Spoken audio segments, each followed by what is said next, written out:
Ángel, ¿dónde me pongo yo? Aquí. Ah, estoy aquí, entonces mejor en esta. Sí, vente, arrímate. Sí, que si no queda así todo... Mejor en este.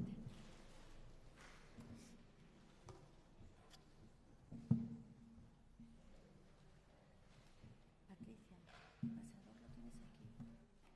Ay, después me lo das. Sí.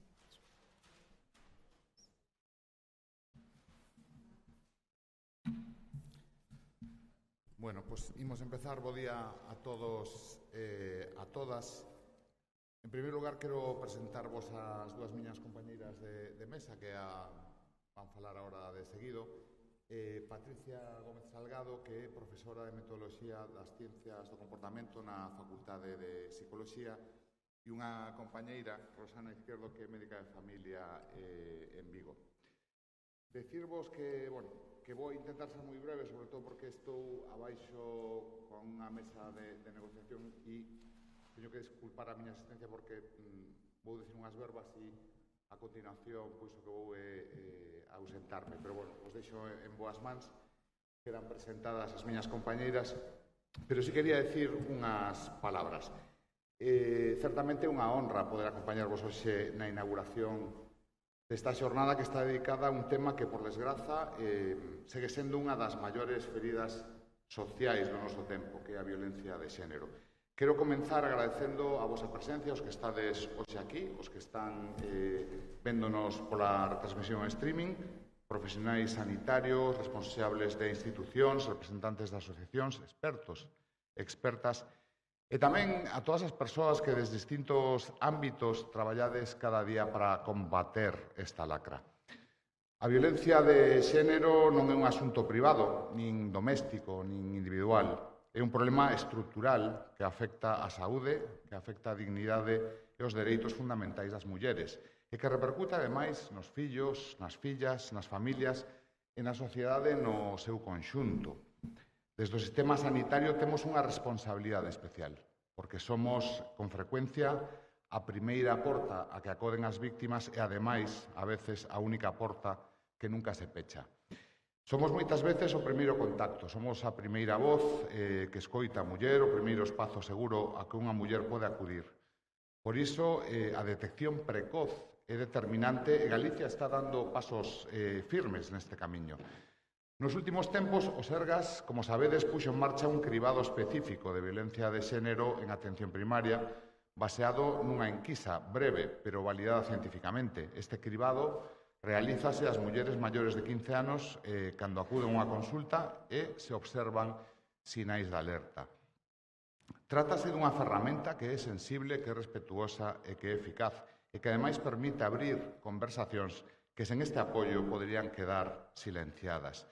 Os resultados amosan que imos polo bo camiño. Realizáronse xa máis de 1.300 entrevistas e 32 mulleres recibiron atención e seguimento ao detectarse risco. Detrás de cada cifra hai unha vida que se protexe, unha situación que se acompaña, unha historia que pode cambiar de rumbo grazas á intervención sanitaria. Quero destacar tamén o esforzo formativo. Por poñer un exemplo, solo no ano pasado, no 2024, máis de 4.300 profesionais da sanidade pública galega tiveron formación en violencia de xénero.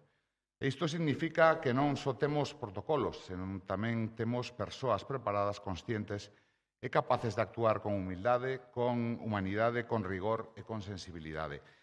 Cando o cribado é negativo, repítese os 2 anos. Cando é positivo, se activa unha resposta que é unha resposta integral. Información sobre dereitos, acompañamento, parte de lesións cando proceda, comunicación con pediatría, se hai menores implicados, e rexistro na historia clínica para garantir, ademais, a continuidade asistencial. Todo isto, obviamente, en liña coas recomendacións da Organización Mundial da Saúde, que subliña o papel clave do sistema sanitario na detección e na prevención da violencia machista. Esta xornada é precisamente unha chamada á responsabilidade colectiva, porque a violencia de xénero non só combate con instrumentos legais, nin únicamente con recursos asistenciais. Combátese tamén con actitudes, con conciencia, con prevención e co compromiso inequívoco de que cada muller que entra nunha consulta, nunha sala de urxencias, nun centro de saúde, se atope con un espazo seguro, libre de prexuicios, onde se lle crea, onde se lle coide e onde se lle respete. A violencia machista non é inevitable, non forma parte da normalidade, non é un destino. É algo que podemos e, además, debemos combater desde todos os ámbitos. E o sanitario, pois, como podedes entender, ten unha posición privilexiada para facelo. Cada profesional que hoxe está aquí sodes unha peza imprescindible dunha rede de seguridade que salva vidas. Como xerente do Servicio Galego de Saúde, quero deixar claro que este é o compromiso firme e permanente. Non hai neutralidade posible fronte á violencia machista. O noso papel é estar ao lado das vítimas, anticiparnos, detectar sinais e ofrecer alternativas reais. A nosa misión é construir un sistema sanitario que non só cura, senón que tamén protexe e que tamén acompaña. E permitídeme rematar un recordo que é necesario. Detrás de cada estatística hai un rostro, hai unha historia, hai unha muller que merece vivir sen medo.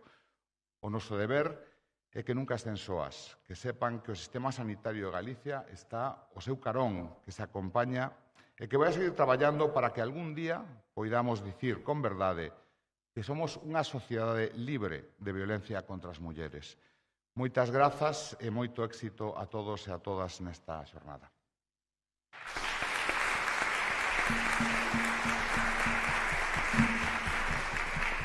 E agora me teño que ausentar, pero os deixo con Patricia. Moitas grazas.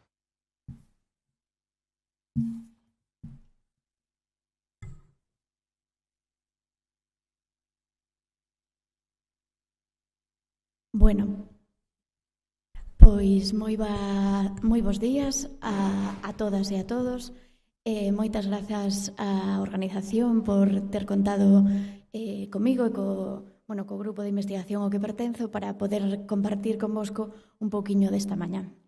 Despois desta reflexión necesaria do xerente do Sergas, eu vou tratar de abordar un pouquiño a violencia de xénero e a adolescencia na era digital, un pouco saber cales son as tendencias que estamos vendo e tamén cales son os desafíos que se nos presentan. Eu son profesora na Facultade de Psicoloxía e dende 2012 levamos unha liña de investigación na que investigamos sobre todo o que ten que ver con a adolescencia, as novas tecnoloxías e os riscos que vemos que poden suceder na rede para os rapaces e rapazas. De feito, agora mesmo, pois na Facultade de Psicoloxía e en moitas outras da USC, estarán lendo o manifesto que se fai con motivo do 25N tamén e que articularon a rede de universidades pola igualdade para a excelencia universitaria. Rescatei aquí un pequeno párrafo para que vexades que, imos todos un pouco na mesma liña, Universidade, os servicios sociais, por suposto tamén os servicios sanitarios, nas que se articula que as unidades de igualdade das diferentes universidades ven con preocupación como as violencias digitais expandiron e normalizaron entre a mocidade universitaria e que estamos ante un momento de transformación social moi profunda cunha irrupción e mal uso da tecnoloxía en algúns casos que fixo aflorar as mesmas violencias sistémicas xa existentes na nosa sociedade, pero que desde hai un tempo tamén aparecen neste mundo digital. É que o espazo digital é un espazo no que os rapaces e rapazas, se tendes máis alá de pacientes que poidan ser de idade pediátrica ou adolescente, tamén o mellor vos toca, máis no persoal, se tendes fillos, fillas, sobriños, veciños destas idades, veredes que é como o novo patio de recreo, é o seu espacio de socialización, onde están e onde queren estar todo o día. Queren estar aí porque é un espazo que brinda un escudo protector e desinhibidor, moitas veces me atrevo a decir, a través das redes, cousas que cara a cara pois o mellor non sería capaz. É tamén un espazo no que eu consigo recoñecemento grupal, no que os likes, os me gustas, que as outras persoas compartan aquilo que eu digo é algo importante para min porque fala de quen eu son. Tamén axuda moito o sentimento de pertenza, que é tan importante no período adolescente, precisamente, no que estou construindo a miña identidade máis alá nese núcleo familiar. E tamén é unha marca de popularidade ou estatus hoxe en día, unha maneira de saber se un rapaz ou unha rapaza é máis ou menos popular na súa clase ou no seu centro escolar, tamén pode ser mirar cantos amigos ten. E tamén é unha fonte, por suposto, inesgotable de entretemento. Pero hai que decir que este espazo de socialización no que eles están e queren estar non é un espazo de socialización neutro. Entón, aquí replícanse pois certas dinámicas de poder que existen tamén no mundo offline, no mundo fora das redes. Vemos como unha e outra vez tamén estereotipos de xénero aparecen aquí nas redes, nos influencers os que siguen. Aparece o fenómeno da hipersexualización, sobre todo se pensamos nas nosas mozas. Están en constante exposición a ideais de beleza que son inalcanzables, non? Que é moi complicado de chegar. E, ademais, teñen contacto con contidos machistas, contidos sexistas, que están impregnando un pouco a súa maneira de ver a vida e as relacións. Neste sentido, o poder e o xénero, o que vemos nas redes sociais non é distinto do que vemos fora deles, non? Aquí vos traio unhas capturas de algunhas perlas que dixo por aí nalgún momento Trump nas súas diferentes carreiras cara á Casa Blanca, non? Por exemplo, as mulleres son en esencia obxetos estéticamente agradables, ou a mellor parte de calquera película é cando fan calar as mulleres. E entón, se un dos homes máis poderosos, non, a nivel político, a nivel económico, di todo isto e non pasa nada, non lle pasa factura, senón que segue aí, bueno, é normal que moitas das mulleres estamos vendo que a través das redes sociais se están marchando, non? Porque é un lugar certamente hostil para moitas mulleres, para expresar a súa opinión. De feito, por exemplo, Yolanda Domínguez é unha artista visual e especialista en xénero. Nun debate que se fixo aí atrás uns meses, decía que se as mulleres non estamos participando nese debate público, non, nas redes, na creación de opinión, de coñecemento, de contido, de cultura, realmente temos un problema real, xa non só a nivel persoal, senón como sociedade, porque nos estamos perdendo o 50%, non, da visión. Ademais, tamén vemos nas redes que hai eses estereotipos e roles de xénero pois máis tradicionais, parece que están volvendo, non? Algo que pensábamos que xa o tiñamos máis ou menos aí superado, pois vemos que volven. Este de aquí que vos ensino é Llados como outros influencers, non sei se vos sona, pois é un deses influencers que reivindica, non, o como facerse poderoso, como facerse alguén de valor, non? A través, por unha parte, do culto ao corpo, da disciplina, de levantarse ás 5 da mañán, e que se cobras 1.000 euros, pois é porque eres un vago, non? Nada que ver con determinantes sociais que coñecemos, nin moito menos. De feito, hasta se mandou agora e ten unha universidade, lladosuniversity.com, como vedes aí, e ofrece, bueno, cambiarche a vida, non? Isto é un pouco os estereotipos, non? Os que están moi afectados os rapaces. Cando vemos os estereotipos que lle chegan a elas, non? Na súa maior medida, estamos vendo agora, por exemplo, tamén que está vendo este fenómeno das trad wives, non? No que mulleres mozas con aspecto de mulleres tradicionais, non? Reivindican, bueno, pois esas tarefas máis domésticas, non? O volver os labores domésticos. E, por exemplo, aquí no panorama nacional, pois temos a Roro, non sei se vos sona, non? Todo isto, bueno, fai que non sexa inxenuo, non? E que claro que non pasa nada porque haxa un Llados ou porque haxa un Roro. Se hai tamén outro tipo de influencers que impactan nos nosos rapaces e rapazas. O problema é cando isto representa a maioría e outros estereotipos alternativos están moi ás marxes. Tamén hai unha exposición á hipersexualización dende a infancia e isto vémolo en xeral, pois eu animovos a que miredes, por exemplo, os perfis sociais pois de artistas, de cantantes, de actrices, de actores e que comparedes en xeral, non, como son as fotos que suben elas e en xeral as que suben eles. Hai, por suposto, exemplos de todos os tipos, pero traio-vos aquí, por exemplo, a Bad Gyal e a Bad Bunny, que son dous artistas, bueno, que os nosos adolescentes escoitan, non? Se vedes aquí, bueno, as fotografías, isto foi collido onte a tarde, vale? O sea, a captura é reciente. Pois podemos ver as imaxes, non, que nos traslada Bad Gyal e cal é a idea, non, que hai detrás un pouco de hipersexualización en todas as súas fotos. Sin embargo, Bad Bunny, como vedes, incluso agora mesmo só ten unha, vale? Isto vai cambiando, porque bueno, sempre que falo desto vou actualizando e vai mudando, pero a idea é un pouco a mesma, non? Que a hipersexualización e esa cosificación atínxenos a nós e vai educando as nenas e as mozas, tanto no que se espera delas como os rapaces tamén cando se relacionan con elas. Pero, bueno, a hipersexualización non só está nas redes, non? Está nos programas de televisión de máxima audiencia, están pois nas campanadas. Veremos este 31 de decembro, unha vez máis, non? Moitos exemplos de parellas que van dar as campanadas, como van vestidas elas, como van vestidos eles, quen son eles, non? Cantas canas teñen eles e cantas canas teñen elas. Bueno, todo isto vai moldeando as expectativas e o que se representa como muller e como home. Tamén isto, por exemplo, está presente nos disfraces. Eu que son ourensana, terra de Entroido, pois aí hai unha batalla, non? Tamén neses disfraces que xa moi pronto sexualizan as nenas e incluso nalgún momento houve unha campaña forte contra isto tamén, pero bikinis ou suxetadores con recheo para rapazas moi pequenas, de 5, 6, 7 anos. Ademais, as redes, como decíamos, fálannos dun ideal de beleza que é imposible de alcanzar, non? Hai moitos filtros que pasaron, pero agora xa incluso hoxe en día parece que ese ideal de beleza só poderemos alcanzar se recurrimos casi ás operacións estéticas, non? Se pensades nos cánones de beleza actuais, como conseguir eses beizos, como conseguir ese corpo, é moi difícil facelo de maneira natural.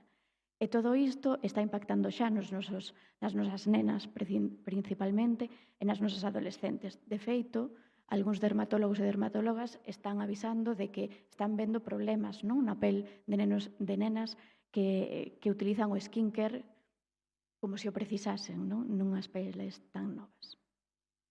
E tamén as redes proporcionan un contacto asiduo con contidos machistas ou con contidos sexistas, como, por exemplo, volvendo non a ideas que tamén pensábamos que xa estaban un pouco pasadas, pero non parece que tanto, como o body count. Non? O body count é un termo en inglés que fala do número de parellas sexuais que unha persoa tivo. E moitos deses influencers que os nosos fillos e fillas siguen falan de que ese body count é especialmente relevante no caso das mulleres, porque para ser unha muller de alto valor o teu body count debe ser pequeno. Non? É unha maneira de restringir a nosa sexualidade, cando isto non é así para eles. Deste xeito, as redes impactan nas relacións afectivo-sexuais que eles van tecendo na súa mocidade, por estes estereotipos, por esta hipersexualización, por como afecta a súa imaxe e a autoestima, e tamén porque é unha canle a través da que eles inician, manteñen ou rompen relacións, a través da que aparecen novas maneiras de interaccionar, por exemplo, como o sexting, como o envío de fotografías eróticas ou sexuais a unha parella ou unha persoa que me gusta, ou recibilas tamén polo contacto precoz coa pornografía, e é unha canle tamén, por tanto, para exercer violencia machista. Imos falar un pouquiño desto. Aquí vos traio non moitos datos, vale? Pero si algún para reflectir. Este é o último estudo que realizamos dende a Universidade de Santiago de Compostela, xunto con Red.es, Unicef España e o Colexio de Enxeñeiros Informáticos de España, que se presentou hai 2 semanas os seus resultados. O nome do estudo é Infancia, Adolescencia e Benestar Digital. En el abordamos cunha enquisa que se fixo a máis de 90.000 adolescentes de toda España cales son os seus hábitos de uso na rede e cales son os riscos aos que se expoñen. Cando lle preguntamos sobre o sexting, como vedes aí, sobre o 25% dos rapaces e rapazas decían que recibiran mensaxes de carácter erótico ou sexual.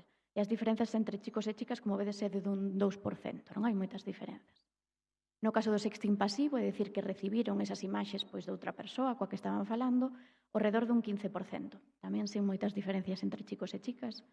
No caso do sexting activo, canto recoñecen telo feito, estamos en torno ao 6%. E onde sí vemos que hai unha gran diferencia é nas presións que reciben uns e outras para enviar esas fotos ou eses vídeos de carácter erótico ou sexual. Mentres que para elas, o 12,5% delas recibiron este tipo de presións, no caso dos chicos, foi un 5%. O que nos fai pensar se ese sexting que está sucedendo entre os adolescentes e entre as adolescentes realmente é consentido e desexado por parte delas ou se responde a ceder a esa presión que eu teño por parte da miña parella ou da persoa coa que este facendo. Con relación ao consumo da pornografía, neste mesmo estudo, víamos tamén que hai diferenzas no consumo, como xa sabemos por outros estudos, no que se reflicte que os homes principalmente, os rapaces principalmente, consumen máis pornografía e de maneira máis intensiva. Como vedes aí, pois ocasionalmente un 14,8% das chicas consumen pornografía, un 24% no caso dos chicos, semanalmente un 1,4% para as chicas, un 12% para os chicos, diariamente chicas o 0,5% e chicos o 6,1%. E se falamos xa dun consumo que pode ser problemático de pornografía, entre aqueles que decían que si consumiran pornografía algunha vez, esta porcentaxe alcanza o 25% dos rapaces, é dicir, un de cada 4 rapaces que consume pornografía faino xa de xeito problemático e un 9,9% no caso das rapazas. Isto preocúpanos, non, este consumo de pornografía tan temperá, porque isto estalles impactando en como construen o seu desexo sexual, en que o que me produce excitación e o que non, porque iso vaise moldeando, na normalización dun trato vexatorio cara as mulleres, porque sabemos que a pornografía tampouco é neutra en canto o trato cara as mulleres, na erotización da violencia, sobre todo porque é unha escola para elas. Cando lle preguntamos polas razóns polas que deciden consumir pornografía, un número moi alto de rapazas, máis do 60%, decía que era pois para curiosear, para descubrir cousas, non para aprender, en definitiva. Mentres que para eles, sobre todo, é para masturbarse, para excitarse. Por tanto, a pornografía está sendo unha escola para as nosas nenas.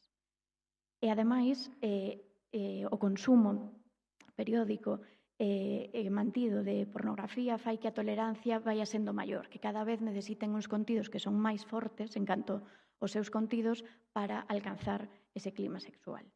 E isto xa se está vendo tamén na clínica que está levando a dificultades na excitación sexual en vivo, porque despois cando eu me enfronto a unha relación sexual con a parella non é o mesmo que eu vin no porno, non? Ela non ten o mesmo corpo, eu non teño o mesmo corpo, o que podemos facer non é o mesmo, non ten nada que ver, non? Unha cousa coa outra. E tamén se está vendo que hai unha desconexión empática, é dicir, que rapaces e rapazas que consumen pornografía, nesa pornografía na que dá igual, non, se a muller lle está gustando moito ou pouco, as caras de placer ou non placer que está poñendo, fai que despois, cando estean tamén eles en vivo, tamén lles pase eso, non? Que non saiban recoñecer as sinais de se a miña parella sexual lle está gustando isto ou non lle está gustando o que estamos facendo. Neste sentido, e indo máis alá con respecto á violencia de xénero en xeral, traio aquí unha pequena reflexión de un informe de Save the Children do 2021, onde facía un análisis sobre a violencia de xénero entre adolescentes. Bueno, a violencia de xénero entre adolescentes, se xa a violencia de xénero sempre é como complexa, non, de detectar, entre adolescentes parece que moito máis. Actúa e comeza da mesma maneira que entre os adultos, non? Ao comezo, pois, non se detecta, todos son maravillosos e moi boas palabras, pero isto, pouco a pouco, o control vai tomando parte e vaise complicando a cousa neste ciclo de violencia de xénero que coñecemos, non? Pero sí que hai unhas características propias da violencia de xénero na adolescencia que fan que sexa especialmente difícil pois detectalo e velo. Por unha parte, esa intensidade, non, das primeiras relacións amorosas, que a veces fai, bueno, que non saiban discernir ben que intensidade, non, e que control ás veces. A veces tamén a contorno onde se moven as propias relacións, as relacións máis adultas, pois a veces podemos ver certas sinais, non, a nivel social ou a nivel familiar, pero normalmente as relacións a nivel de adolescentes non están tan presentes entre a familia.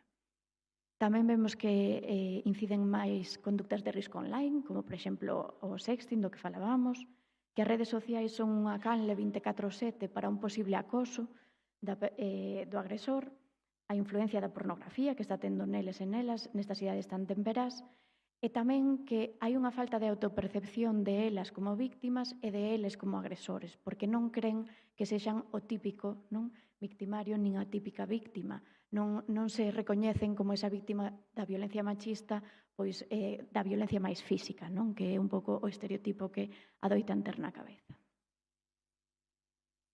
Para ver un pouquiño cal é a situación, non, a Delegación do Goberno contra a Violencia de Xénero en 2021 publicou este informe no que analizaba con respecto aos adolescentes que tipos de violencia viviran.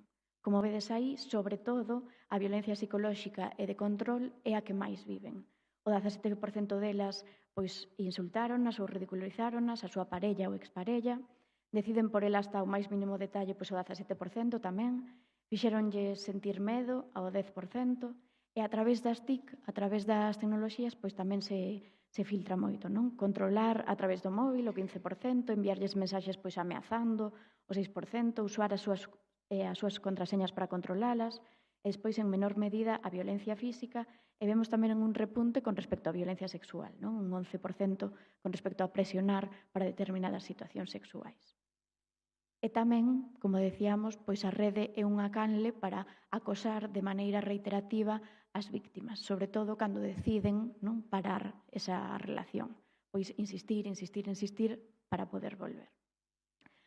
Tamén isto vemos incluso cando é fora da parella, non? Como por exemplo aquí, pois que o 10% delas lle pediron cibersexo online ou continuar falando de sexo despois de que xa lles dixera que pararan, o 7%, ou que lle pediron fotografías de carácter sexual por internet o 22% delas, sin ser as súas parellas ou exparellas. Con respecto á macroenquisa de violencia contra a muller de 2019, este tamén era un tema que preocupaba, non? No capítulo de mulleres xóvenes, sobre ese acoso reiterado, o stalking que se pode facer a través das redes. E veímos, ademais, que se o comparamos co que nos sucede ás mulleres en idade máis avanzada, pois hai un patrón un pelín distinto, non? No que elas, por exemplo, as rapazas de entre 16 e 24 anos, decían un 26% delas, é dicir, unha de cada 4, que ao longo da vida tiveran este tipo de acoso non reiterado unha e outra vez a través das redes. E, de feito, o 13% delas comentaba que isto xa foi na infancia, é dicir, antes dos 15 anos de idade, frente ao 2,6% das mulleres que decían isto cando tiñan 25 anos de idade ou máis. Xa por ir rematando así este bloque de informes e demais, isto decirvos que tamén a memoria da Fiscalía Xeral do Estado, que foi publicada hai unhas poucas semanas, tamén ten un apartado sobre a violencia sobre a muller, e aquí din que están detectando un aumento de denuncias por delitos contra a liberdade sexual, principalmente en casos nas que as víctimas son menores de idade, o sea que isto lles está preocupando, e ademais plantéxanse se o orixen desto pois se debe ao aumento da utilización das redes sociais, ao aumento da pornografía infantil ou a unha falta de educación sexual, non? Vendo que isto nos importa e nos preocupa a moitos niveles. De feito, tamén o número de menores enxuiciados por violencia sobre a muller está en aumento, dende que temos rexistros. No ano 2013 eran 151, en este último ano, no 2024, foron 342, o sea que é o doble, non? De que cando comezamos tendo enquisas. E con relación á violencia digital, falan de que están vendo preocupados que hai unha detección cada vez en maior número de víctimas menores de idade que coñecen ou teñen o primeiro contacto co que despois resulta ser o seu agresor precisamente a través das novas tecnoloxías, non? Que ven tamén a través das novas tecnoloxías pois todo este sexting, a comisión de amenazas de difusión de datos íntimos, coaccións, acoso, hostigamento ou colocación incluso de programas espías, non, para saber onde están, vexacións ou inxurias. E todo isto, como decíamos, co intento de ver se a víctima volve con eles. Así mesmo, tamén, a través das redes se perpetúan os delitos de quebrantamento cometidos a través de WhatsApp, o email, redes sociais e demais, e ven que a maioría destes delitos afectan a poboación xoven ou adolescente, como estamos dicindo, que ven que non son conscientes dos perigos de tales conductas e con frecuencia banalizan un pouco os riscos, e que expresan a necesidade, por tanto, de actuar a nivel educativo para previr tales comportamentos. Eu creo que esta necesidade imperiosa de que nos temos que ocupar e que temos que educar e previr tamén nos lo reflicte o barómetro da xuventude de xénero. Estes son uns avances que xusto sacaron onte, que adoitan sacar xusto o 24N para falar un pouquiño da situación. Este é un barómetro que se ten feito cada 2 anos dende 2019 e aí podedes ver, á esquerda temos a gráfica das mulleres e á dereita dos homes, como foi mudando nestes anos a súa percepción sobre a violencia de xénero. Hai cousas que se son moi frontais, non? Os rapaces e rapazas máis ou menos, como vedes, están máis ou menos de acordo na mesma proporción. Por exemplo, a violencia de xénero é un problema social moi grave, pois as mulleres en 2019 estaban de acordo con isto un 72% e agora un 77%. Estamos máis ou menos, non, nas mesmas proporcións. Tamén nos homes, entre o 54 e o 58, máis baixo por parte deles. Pero, sin embargo, vemos que outras afirmacións que van en contra desta, pero que, sin embargo, non son tan frontais, que son moito máis sutiles, non? Están crecendo en adeptos que din que están de acordo con isto, non? Por exemplo, que os homes están desprotegidos ante as denuncias falsas. Isto comezouse a preguntar no 2023 e vemos como nas mulleres subiu dun 36% a un 43% ou dun 51% a un 57% no caso dos homes. Ou, por exemplo, que a violencia de xénero, aínda que a violencia de xénero está mal, sempre existiu, non? É inevitable. Pois isto pasamos dun 16% en 2019 a un 34% no caso das mulleres ou dun 21% a un 38% no caso dos homes. O sea que vemos que é imperioso e é necesario, non, que eduquemos e que nos poñamos a isto. Para atacar isto, non, que non é tarefa nada sinxela, nos pensamos que isto, por suposto, é unha responsabilidade compartida, non? Na base estamos todos como sociedade, o que queramos construir, as institucións, as administracións, poñendo da nosa parte. Temos unha segunda capa, non, importante, que son as familias, as nais, os pais e aquelas profesións que temos máis relación máis constante, non, cos rapaces, cos adolescentes e as adolescentes e, por suposto, tamén eles mesmos, non? Son parte implicada neste cambio. Non podo deixar de recomendarvos esta serie, non sei se tivestes a oportunidade de vela o mellor. Está en HBO, chamase Pubertad, e foi creada por Leticia Dolera, e trata o caso en 6 capítulos, vese bastante rápido, dun posible caso de agresión sexual entre menores, vale? Nunha comunidade. E, bueno, creo que o mellor vistes a adolescencia previamente, é un enfoque un pouco distinto, vale? Menos efectista a nivel visual, pero creo que máis rico en todos os matices e en ver todas as aristas, non, das que estamos falando, todo o que vai impregnando e como iso acaba sucedendo, non? Como puido suceder. E tamén pon en valor o valor da comunidade, non? O poder que temos tamén para despois, unha vez que iso poida ter sucedido, que facemos, non? A partir de entón. Tamén, por suposto, aquí estamos nunha xornada, non, organizada polos Sergas, dende a atención sanitaria tendes un papel moi relevante, non? Especialmente penso que na detección precoz, en abordar e acompañar de maneira integral as víctimas, en tratar de estar formados, non, para poder dar conta de todo isto. E penso que neste momento, vendo as cifras que temos, é necesario, sobre todo, tamén que os profesionais e as profesionais sanitarios que están máis en contacto cos rapaces e rapazas máis pequenos en idade pediátrica, na adolescencia, que tamén non se sumen a este carro. Quizáis ao comezo o visualizamos máis para os adultos, pero agora é unha realidade que estamos vendo que con maior precocidade está sucedendo. Por tanto, necesitamos tamén aí. Esta imaxe que vos deixo é dun pequeno spot que oxalá nalgún momento isto fose posible, vale? Isto foi unha campaña que fixo Yolanda Domínguez coa Junta de Andalucía hai uns anos e na que un médico pois, lle facía a un varón unha analítica e na analítica saíalle que tiña alto machismo, vale? Entonces, bueno, que tiñan que buscar a maneira de baixalo porque eso non era bo nin para a súa saúde propia nin para a saúde das persoas, especialmente as mulleres que tiñan ao redor, non? Dura 5 minutiños, eu animo vos a velo, está en YouTube disponible, pero ata que iso non sexa posible, que vai ser complicado, vale? Sí que é necesario, non, que busquemos outras vacunas preventivas onde poder facelo. Nos pensamos que un pouco a vacuna preventiva debe abordar isto de maneira integral e que as patas máis importantes estarían na ecoeducación, na educación en igualdade, necesaria, a educación afectivo-sexual, que ademais eles e elas están reclamando, a sexualidade, o sexo, segue sendo un tema tabú tanto na escola como na casa, e a promoción dun uso saudable das TRIC e a prevención dos riscos online dende un punto de vista máis integral, non? É necesario que coeduquemos, que eduquemos en igualdade para rachar con estes estereotipos e roles de xénero, que nos atrevamos a cuestionar cales son eses valores asociados, non, a toda a feminidade e a masculinidade heteronormativa, e tratar de evitar precisamente que esos estereotipos e eses doble estándar, non, sexual que hai cara a muller. Articular programas de educación afectivo-sexual. De feito, nese informe do que vos falaba de infancia e benestar digital, preguntábamoslle se falaran na súa casa sobre sexualidade e o 70% dos rapaces e rapazas din que nunca falan sobre sexualidade na súa casa, 7 de cada 10. E, ademais, a metade di que lle gustaría que no seu centro educativo si se fixera algunha actividade con respecto a isto.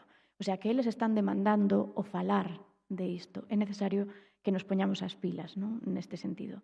E que incorporemos cales son as particularidades neste novo entorno, non? No entorno digital, e que promovamos a ética sexual, é dicir, a prevención de coaccionar, presionar a outra persoa, o respeto ao consentimento, o desexo da outra persoa, da nosa parella, e promover un uso seguro, non?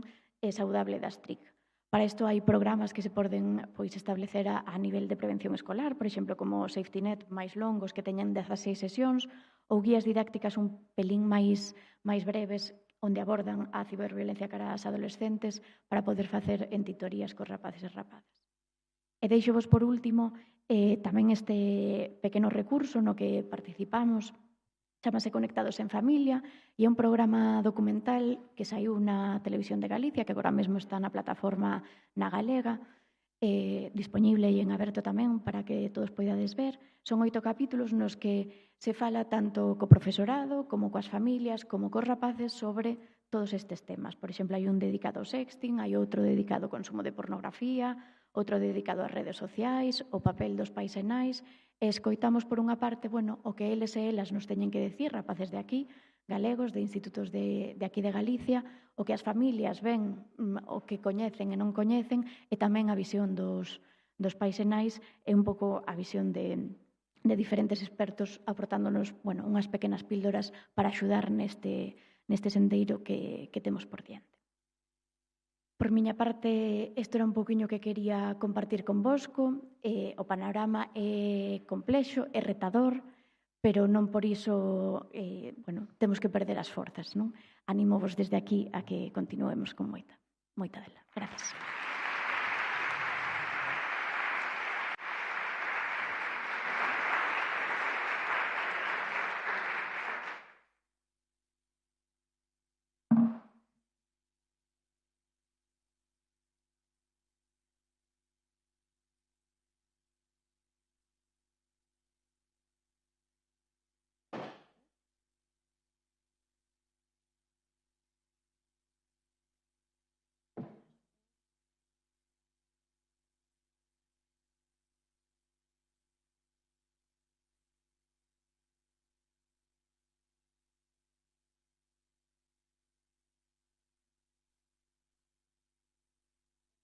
Buenos días. Pongo. Yo voy a hablaros de los datos de mujeres maltratadas detectados y registrados en Galicia en el año 2024. Pero me parecía muy frío esto de hablar solo de datos y lo titulé Reflexionando tras los datos, porque yo quería hablaros de otras cosas antes de hablar de los datos. Uno, el contexto en que nos situamos cuando hablamos de datos y que tenemos un punto de inflexión. Esto tiene que cambiar para bien una vez se esté instaurado completamente el procedimiento de cribado y actuación en salud. Entonces mi exposición va a tratarse de eso. En el contexto previo, antes de hablar de los datos, quiero deciros que tenemos que siempre situarnos desde la evidencia que la violencia de género es un problema de salud pública. Eso es la evidencia. Y nosotras y nosotros como profesionales tenemos que actuar en la prevención, en la detección y en la atención y recuperación de estas mujeres que acuden a las consultas. Es muy importante la detección, por supuesto, porque la detección precoz, cuanto antes detectemos, menos consecuencias habrá en la salud de la mujer y mejor será su recuperación. Y siempre que detectamos, registramos, que es de esto que estamos hablando. Pero nos vamos a situar en un contexto que vemos que en el último informe anual de violencia de género del Sistema Nacional de Salud, ya no hablo de Galicia, el último son los datos del 2022, hay documentados 26.870 casos de violencia de género en España, 15.000 por historia clínica y 11.000 por parte de lesiones. Y fijaros, ese mismo año se presentaron 182.000 denuncias. ¿No os parece que es una notificación que hacemos muy baja? Está alejada de la verdadera dimensión del problema. Entonces, ¿qué ocurre? Que no detectamos, que no registramos, pues tenemos que saber que tenemos una baja detención de las mujeres sometidas a violencia de género. Se sabe, por datos de la macroencuesta, que el 69,9% de las mujeres que tienen violencia por parte de su pareja, que es de lo que hablamos, a lo largo de la vida, no han buscado ayuda formal. Eso es, de que solo han buscado ayuda formal 1 de cada 3. 1 de cada 3. Y de esos tenemos que saber que el dato más alto es un 27% que pidieron ayuda formal en los servicios sanitarios. Entonces, fijaros nuestro papel. Es muy importante, porque el dato más alto de las poquitas, que es 1 de cada 3 que pidieron ayuda formal, vinieron a las consultas de los centros de salud. Y quiero deciros, aquí está la macroencuesta donde lo pone, fijaros la última macroencuesta, que es la del 2019, la denuncia y la ayuda formal solicitada en los servicios sanitarios. Claro, os dije 1 de cada 3. Fijaros ahí en el número de abajo las millones de mujeres que no han pedido ayuda. Muchas. Y diréis, bueno, la última macroencuesta es del 2019. Son datos, es la última que tenemos. Pero ahora os pongo al lado la encuesta europea que salió hace muy poquito, 2024. Seguimos siendo los servicios sanitarios donde la mujer va a pedir ayuda formal. Entonces, cuando tenemos esos casos detectados, los registramos. Y a nivel del sistema, estoy poniendo un poco en contexto, a nivel del Sistema Nacional de Salud, los casos registrados aparecen en un informe anual de violencia de género. Este informe anual, el último es del 2023. Y ahí cada comunidad pone sus casos registrados y detectados. Y se ve la magnitud, como veis ahí, esto es copiado íntegramente del informe, el número de casos detectados, el número de parte de lesiones, casos detectados en primaria, las características del maltrato y las características de las mujeres. Eso aparece en el informe anual. ¿Y de dónde se sacan esos casos detectados? Porque yo esto me lo tuve que estudiar. ¿De dónde se sacan los casos? Pues la fuente de información puede ser de 2 formas. Por la historia clínica de las mujeres o por el parte de lesiones, o por ambas. Cada comunidad lo va a dar de una forma. Y el ámbito de donde se hacen esos casos registrados, que pueden ser atención primaria, atención hospitalaria o ambas. ¿No? Entonces, ¿cómo os trae los datos nosotros, los nuestros, los de Galicia? ¿A través de qué lo hacemos? Lo hacemos a través del parte de lesiones. Y eso es lo que tenéis que saber. Entonces, los datos que voy a dar son dados a través del parte de lesiones. Esto es una gráfica del último informe anual, repito, el último porque no tenemos más, a nivel del Sistema Nacional de Salud. Pues ahí está Galicia. Y ahí está Galicia porque son en esta comunidad, además de otras, como veis ahí, pues está dado todos los casos detectados a través del parte de lesiones. ¿Y os parece bien? Pues es lo que tenemos que reflexionar, porque en el parte de lesiones es un hecho aislado de la atención a la mujer. Es un hecho aislado. No solamente vemos esa parte de esa detección, que es bastante, como veis. Hay 1.826 casos detectados, tanto de atención primaria y de atención hospitalaria. Veis ahí, por ejemplo, que en el año 2022, cuando fue la pandemia, las mujeres no tenían acceso a los centros de salud y ahí bajó muchísimo la detección. Pero insisto que es a través del parte de lesiones. Si vemos atención primaria, insisto, fuente, parte de lesiones, la violencia física es lo que más hemos registrado. Pero fijaros en la violencia psicológica, sigue siendo poquito, porque toda violencia física tiene una violencia psicológica. Entonces tenemos que reflexionar ante estos datos. Y también es muy importante ver que la recogida de otras violencias, no solo de la pareja, sino de la expareja o desconocido que están ahí. Y también desmontando bulos, que la nacionalidad más importante de las mujeres maltratadas que hemos detectado son españolas. En atención, esto es lo mismo a nivel de atención hospitalaria. Violencia física es la que más hemos detectado. Fijaros, la violencia psicológica sigue siendo poquito. Centros hospitalarios. ¿Qué centros detectan más? Bueno, pues las grandes, Vigo, Coruña, y destaca Ourense, que siendo más pequeña también tiene muchos casos detectados. En los PACs, veis, Vigo, más que, ha detectado en el año 2024 más casos que Coruña, y insisto que siempre es a través del parte de lesiones. ¿Y dónde más se está detectando? En atención primaria. Como veis, en atención primaria, en relación con el hospital, es donde más casos se han detectado. Son en total 1.826 casos, que son 1.287 en la atención primaria y 539 en hospital, a pesar de que estamos atendiendo a la violencia física. Ay, está un poco cambiado. Y los años de detección, pues sigue siendo lo mismo que dicen en la literatura, 40, 40 y pico, a partir de 35. Y también, vuelvo a insistir, atención primaria a nivel de la violencia registrada en los hijos, también más que atención hospitalaria.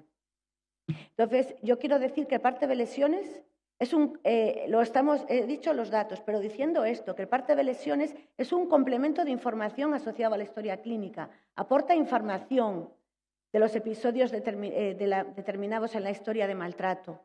Pero ¿dónde está la violencia psicológica? ¿Dónde están las mujeres que tengo un diagnóstico de sospecha, que no hacemos un parte de lesiones? O violencia psicológica. ¿Dónde está todo esto, no? Entonces, la magnitud de lo que estamos diciendo, de esos 1.826 casos, es solamente la punta del iceberg de la magnitud real de este importante problema de salud pública. Porque la base de información, la magnitud de la violencia, debería de ser a través de la historia clínica, porque es la herramienta de trabajo de nuestros equipos, ¿no? Donde queda reflejada una sospecha, queda reflejada las consecuencias en la salud, queda reflejada muchas más cosas. Entonces, yo creo que tenemos una herramienta maravillosa ahora, que es el procedimiento de cribado, porque eso va a suponer un punto de inflexión, porque va a quedar registrado en la historia clínica cualquier situación de maltrato, no solamente cuando hacemos un parte de lesiones. Entonces, tenemos retos, claro. Veis ahí la imagen que cuando tengamos totalmente instaurado el Janus 5 en nuestras consultas, nos va a aparecer esa pestaña ahí, donde a todas las mujeres que vengan al centro de salud mayores de 15 años tenemos que hacerle el procedimiento de cribado. Y si no lo hemos hecho, a los 2 años, si lo hemos hecho a los 2 años de hacerlo. Entonces, este es un reto, pero va a suponer un punto de inflexión a la hora del registro, que es de lo que yo vengo a hablar aquí. Y a mí me parece, en relación con lo que dice Patricia, que es muy importante y que algo tenemos que modificar en relación a los adolescentes, porque yo creo que los adolescentes hablan otro idioma y a lo mejor no tenemos que hacer las mismas preguntas. Y en todas las revistas salen. El Lancet de septiembre del año pasado decía esta reflexión, que la violencia contra las adolescentes es un problema de salud pública a nivel mundial y en todos los países y regiones. Identificar factores contextuales importantes para fundamentar políticas y programas de prevención e intervención eficaces. Yo creo que tenemos el cribado, que es un punto de inflexión, pero las adolescentes las tenemos ahí y es difícil. Yo quiero hablaros unos minutos solo de este procedimiento y aunque sea pesada, lo quiero volver a hacer. Punto número 1, tenemos la herramienta, que es el instrumento de cribado, que está ahí, es el procedimiento, perdón. Mujeres mayores de 15 años que acuden a la consulta, le haremos la pregunta con el cuestionario WAS, que puede ser negativo o positivo. Y tenemos también unos indicadores de sospecha, que a lo mejor el cuestionario nos da negativo, pero yo tengo unos indicadores que está ahí, ¿no? Entonces, esto es el procedimiento de cribado. Es un cribado, es preguntar. Cribar es preguntar. Después tenemos que confirmar, pero cribar solo es preguntar. Y estas son las preguntas. ¿Cómo describiría usted su relación en pareja? ¿Cómo resuelven sus discusiones? Y también se une a la primera pregunta del cuestionario AAS. Son esas 3 preguntas las de cribado. El cribado es un instrumento validado y científicamente estudiado. Entonces, incluso en estudios de otras comunidades que se está utilizando el cribado, nosotros tenemos este procedimiento en Galicia, en otras comunidades tienen otros procedimientos. Normalmente siempre utilizamos estos cuestionarios. Bueno, pues aumenta la detección en un 11,5%. Entonces, tenemos que saber que está ahí, que va a ser un punto de inflexión a la hora del registro. Ahí sé que no se ve bien, pero es como la imagen que nos sale en nuestro ordenador. Nos sale esto. Tardamos unos segundos. Después tenemos que actuar, claro. Cribar es preguntar. Entonces, número 1, tenemos la herramienta, ¿no?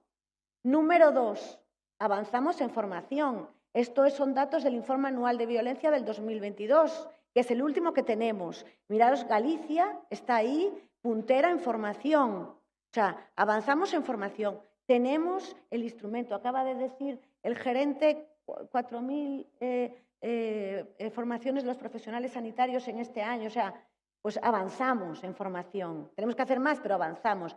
Instrumento, avanzamos. ¿Qué nos queda?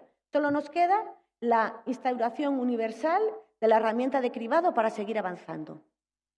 O sea, tenemos la herramienta, tenemos los y las profesionales, nos queda instaurarlo de forma universal en nuestras consultas.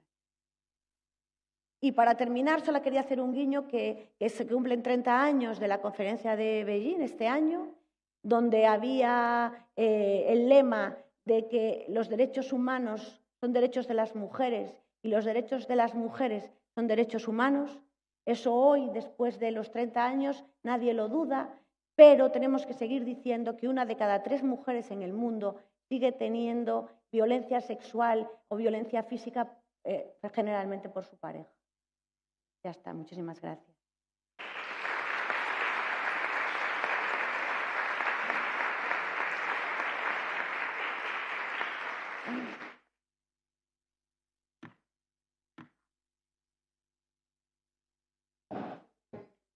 Vamos.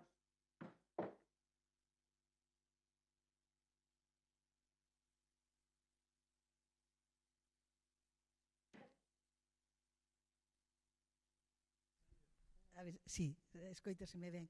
Vou vos facer unha a cada unha. Patricia, eu levo casi 40 anos traballando en temas de sexualidade. Son bastante optimista e, sin embargo, nese campo teño unha posición moi pesimista. Creo que se avanzou moi pouco, porque creo que realmente non se chegaron a tomar medidas estruturais para corrixir este problema de raíz, non? Eu recordo que cando empecé a traballar no Centro de Planificación Familiar demandábamos que a educación en sexualidade, en igualdade, ética das relacións, a convivencia, formara parte do currículum escolar dos rapaces e rapazas de España, do noso contexto. E seguimos igual. Entonces, sigue habendo moitas iniciativas moi boas, pero realmente non hai un verdadeiro engranaxe que parta da raíz, non? E por iso, claro, a educación sigue en maus dos pais, nais, seguimos sin falar de sexualidade, na escola seguimos sin falar de sexualidade, e a información, claro, ven por as redes, esa socialización con grandes dificultades e que ten grandes consecuencias na vida das persoas. Entón, claro, que se avanzou neste sentido? Hai realmente avances en canto a iso, a facer cambios estruturais que incluyan unha educación en igualdade entre nenos e nenas, non? Bueno, eu polo que sei, que me pode faltar algúns datos, pero de maneira estructural non hai nada, non? Seguimos reivindicando o mesmo, que eses sexan contidos que están dentro do currículum, non? Que forme parte do currículum en sí. Por agora, máis ben bebe un pouco da vontade, non? Da boa vontade de cada un dos centros educativos, da vontade das AMPAs ás veces, ou, bueno, das iniciativas, non? Dentro de cada centros a que temas deciden darlle pois máis peso, non? Ou máis protagonismo dentro desas horas de titorías que habitualmente están reservadas pois para abordar este tipo de temas. Nós creemos que sería necesario, claro, chegar a un consenso de mínimos, non, digamos, de maneira social e que de maneira transversal isto se implemente dentro do sistema educativo, sobre todo porque se non é así, haberá diferenzas, non? Uns rapaces que si a reciban, outros que non, dependendo dos seus contextos, e despois que sempre a escola é democratizadora, non? Con respecto aos contidos que ali se abordan. Nos invitamos, non? Esperamos que os pais tamén se poñan niso, porque é un tema que, por suposto, lles atinxe, pero temos que saber que os pais, igual que cando falamos de prevención de consumo de drogas, de prevención de outro tipo de abusos, de prevención de, non sei, o acoso escolar, que a prevención que poden facer pais e nais vai ser irregular, non? Porque non todos os pais e nais teñen as mesmas ferramentas para abordar ese tipo de temas. Isto é así, sin embargo, na escola, o bo é que eso se podería democratizar moito máis, non? E facer que chegue a todos os nenos e nenas. Por suposto, desde cantos máis sitios o fagamos, non? Desde o sistema sanitario, desde o sistema social, desde o sistema educativo, desde as familias, pois moito mellor. E con respecto aos contidos das redes, tamén algo no que se está traballando agora a nivel europeo, por exemplo, é moito máis en pedir unha responsabilidade social ás empresas tecnolóxicas, non? E en que non campe calquera tipo de contido ás súas anchas. Pero por agora, aínda estamos lonxe de que iso realmente sexa así, non? E poida haber unha certa cribaxe sobre os contidos que chegan aos rapaces e rapazas e demais. Pero estamos no camiño e ten que ser así, non? Igual que, pois, se un rapaz vai a un bar e o atopamos bebendo, consumindo alcohol, o responsable é a persoa dese bar, non? Que non pode venderlle, pois do mesmo a maneira, se nas redes sociais están circulando mensaxes que son tóxicas para os nosos rapaces e rapazas, tamén quen está detrás desas redes son os responsables de poder parar iso.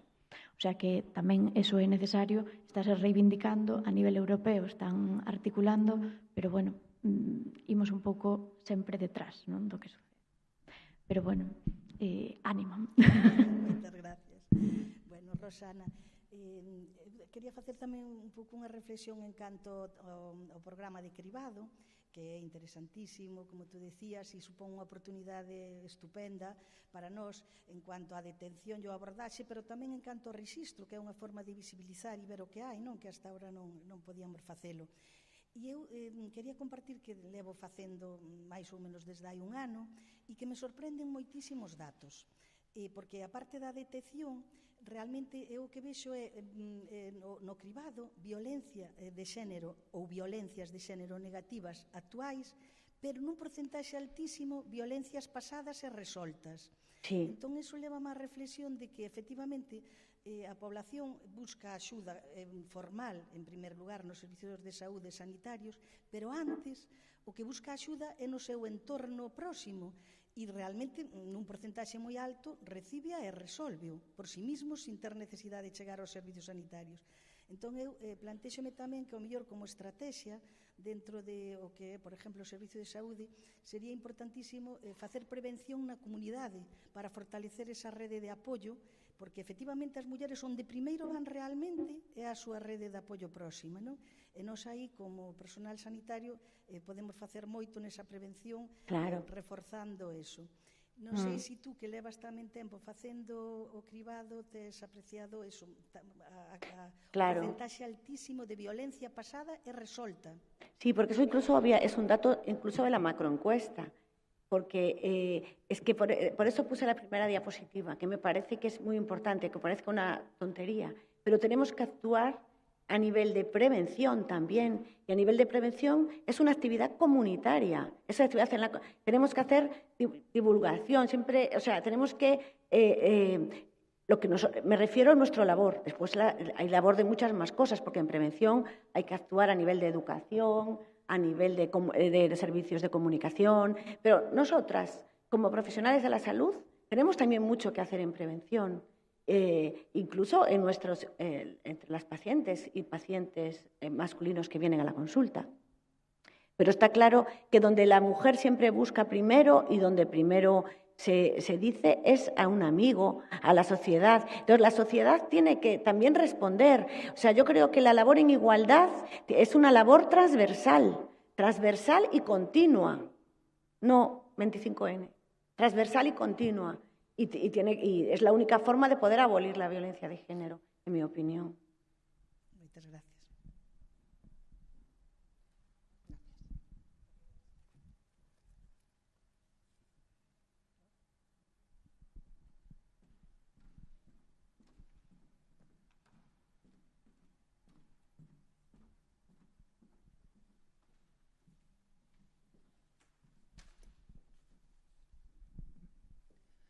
Hola, bueno, felicidades a las dos, me ha encantado. Una reflexión quizás conjunta, ¿vale? Parece como un poco lo de las nuevas tecnologías, como pasó con el tabaco. Digamos que al principio no se veía en las películas, se veía en todos lados, casi estaba como de moda, ¿no? O te hacía más interesante fumar. Después vino una regulación y quizás con toda la parte de pornografía, que sí que está influyendo muchísimo en todos los adolescentes, pues parece un poco, ¿no?, en ese sentido, y que quizás sea necesario pues esa regulación, como que las TICs van mucho más rápido de lo que vamos nosotros como sociedad a la hora de, bueno, pues de prevenir. Y me preocupa también un poco ese repunte que parece que está habiendo en la violencia sexual, sobre todo en la adolescencia, y que la mayor parte, además, pues cuando lo comentan con los amigos, a lo mejor pues no detectan pues esa importancia, o lo minimizan los amigos con respecto a verbalizarlo y a buscar esa ayuda formal, ¿no? Entonces, un poco quería saber vuestra opinión. Esto es evidentemente mi opinión, y quería saber vuestra reflexión al respecto. Gracias.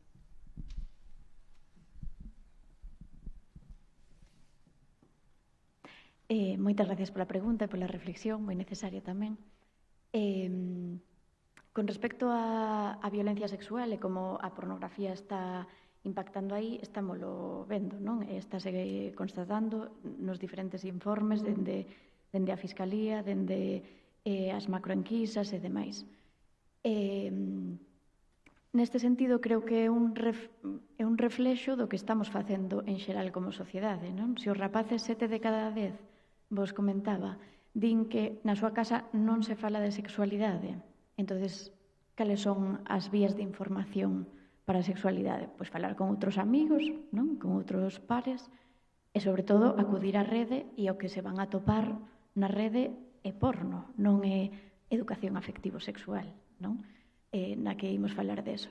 Entonces, é moi difícil que eu saiba recoñecer se eso que está pasando na relación sexual que estou tendo é violento ou non, se me gusta ou non, como expreso o meu consentimento ou non, en que momento podo dicir que aínda que dixen que sí hasta aquí, agora quero pensalo mellor, como fago tamén, e tamén deberíamos abordalo tamén desde o punto de vista do placer, do disfrute, da comunicación, non? De todo o positivo que nos aporta como seres humanos a vivencia da nosa sexualidade. Pero se non teñen esa visión positiva, se non lles explicamos como facemos, como notamos que a outra persoa lle gusta, como disfrutamos en conxunto, é moi difícil que eles despois, cando se poñan non a eso, como detectan se a única referencia é o consumo de pornografía, no que non se fala de nada de métodos anticonceptivos, ni de si facemos así o asado, non é acción, e xa está. Entonces, necesitamos, por unha parte, que haxa o acceso restringido por idade para ese tipo de consumos, que se pode facer, aínda que a industria non lle interesa, porque é unha industria moi lucrativa, pero se pode facer, por unha parte, e por outra parte, as familias e o sistema educativo temos que facer o contrapesado, non?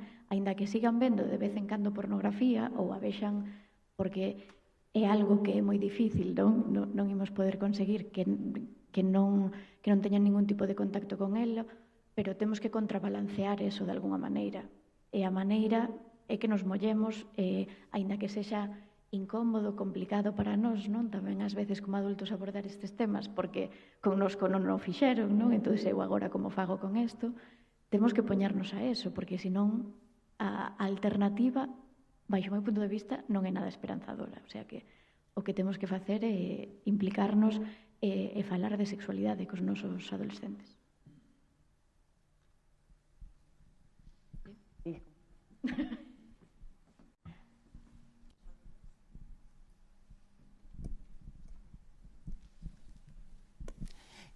Hola, yo quería hacer una pregunta, una reflexión que yo creo que rompe un poco con lo que estáis hablando, un poco que vaya después de aquellas personas que les han detectado violencia de género. Yo trabajo en el servicio de tarjeta sanitaria y a nosotros nos llegan petición de protección de datos de mujeres que tienen órdenes de alejamiento, bueno, tanto a las mujeres como a los hijos, ¿no? Entonces, yo veo que hay una carencia en cuanto a la protección, porque nosotros ponemos, bueno, en concreto, un aviso y no veo que haya un tema que vaya más allá. Es decir, ese aviso le sale a una persona, a un centro de salud, a esa persona para que le proteja. Pero, por ejemplo, para mí es nuevo el tema del cribado. Nosotros no teníamos ni idea de eso. Eso yo creo que nos está trasladando un poco a los datos que tenemos. Nosotros somos la base poblacional de muchísimos sistemas, ¿no?, que utiliza sanidad. Entonces, para mí hay como una carencia. No sabemos, a veces estamos perdidos en cómo proteger los datos tanto no solo de las mujeres, ¿no?, sino también de los niños, ¿no? Entonces, yo en ese caso aquí veo como un poco de desconexión. Quizás se esté avanzando, se den pasos pequeños, ¿no?, hacia esto, pero nosotros de verdad que en el servicio a veces no sabemos qué responder para proteger en el caso de la sanidad, claro, que es lo que nos compete a nosotros. No sé si hay algún tipo de, pues no sé, si avance en caso de IANUS 5, ¿no?, que se traslade hacia nosotros. Desde luego yo creo que de tarjeta hacia ellos no lo sé. No sé si hay alguien aquí que lleve tema de bases de datos o el tema de protección o algo así. No sé si el tema de... ¿Qué? Claro, no sé. Claro. Si nosotros, por ejemplo, cuando protegemos los datos, no sabemos si en el tema de IANUS 5 se trasladan esos datos. ¿Tú lo ves? Vosotros se trasladan a los datos del paciente cuando nosotros los protegemos. Nosotros en tarjeta sanitaria las personas solicitan expresamente que se les protejan sus datos, ¿no?, para que no sean visibles, ¿no?, solamente nombre, apellidos, para que no sea localizable, ¿no?, datos de contacto. Y nosotros no sabemos si esos datos que nosotros protegemos se traslada, por ejemplo, a IANUS 5. No lo sé, realmente, no sé si se traslada. Yo creo que no. ¿Tú no lo Claro, ves? claro. ¿Tú no lo ves? Yo no. Claro, entonces yo creo que ahí hay un tema como un vacío, ¿no?, legal, en cuanto a la protección de esas mujeres que a nosotros desde primaria, siempre hablo de primaria, nos lo solicitan a nuestro servicio. Y de hecho tenemos dudas y a veces nos preguntan qué pasa con la protección. Sabemos que a los SMS no le llegan, ¿no? Pero ¿qué pasa con las citas de hospitalaria? ¿Qué pasa con esos datos quién los puede ver? Entonces yo ahí... Bueno, es una reflexión un poco aparte de la prevención que estáis haciendo, pero que voy en el paso siguiente, ¿no? Cuando ya se ha producido esa violencia, cuando hay una sentencia de alejamiento, es a lo que a nosotros nos llega.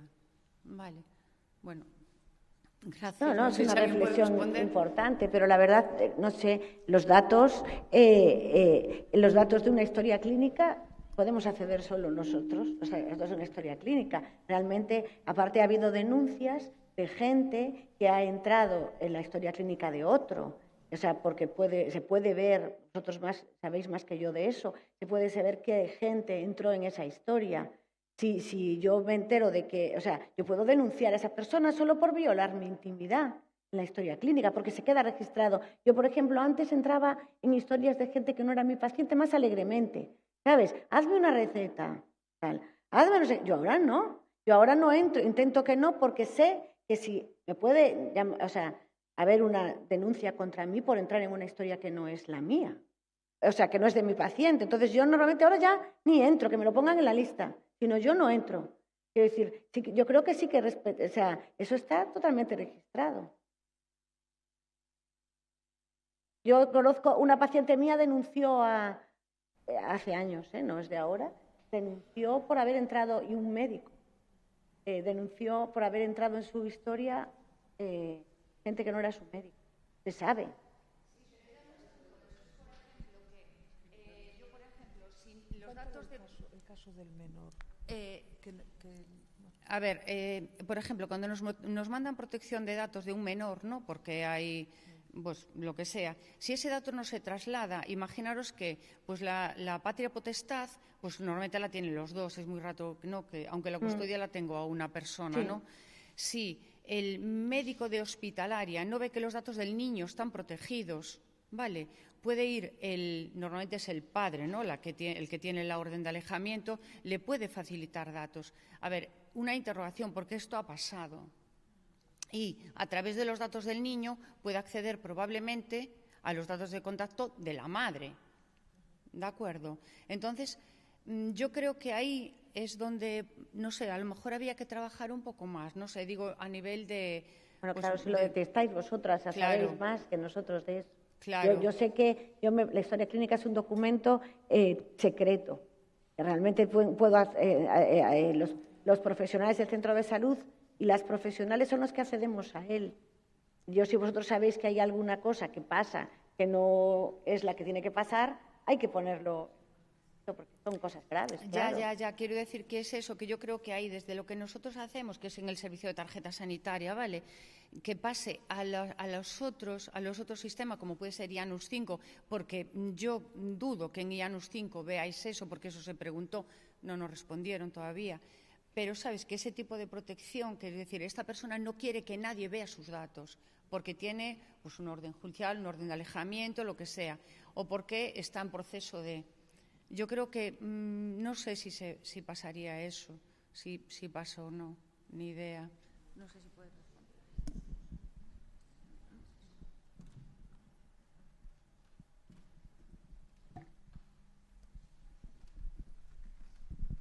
Hola, bueno, yo era un poco en respuesta a lo que ha dicho la compañera, porque quizás responda no completamente, pero quizás parcialmente. En Llanos 5 actualmente estamos trabajando, yo no soy de Llanos 5, soy de estilos de vida saludable, pero sí que estoy trabajando en prevención y promoción de la salud, y para ello estamos trabajando en los determinantes sociales de la salud, y estos, la previsión que tenemos es que en el Llanos 5 se registren y aparezca precisamente un listado donde quizás se pueda señalar que ese niño, bueno, pues tiene su madre o en su entorno pues una problemática de este tipo, y quizás pueda ayudar a la larga a lo que estáis comentando. Pero bueno, era simplemente comentar esto.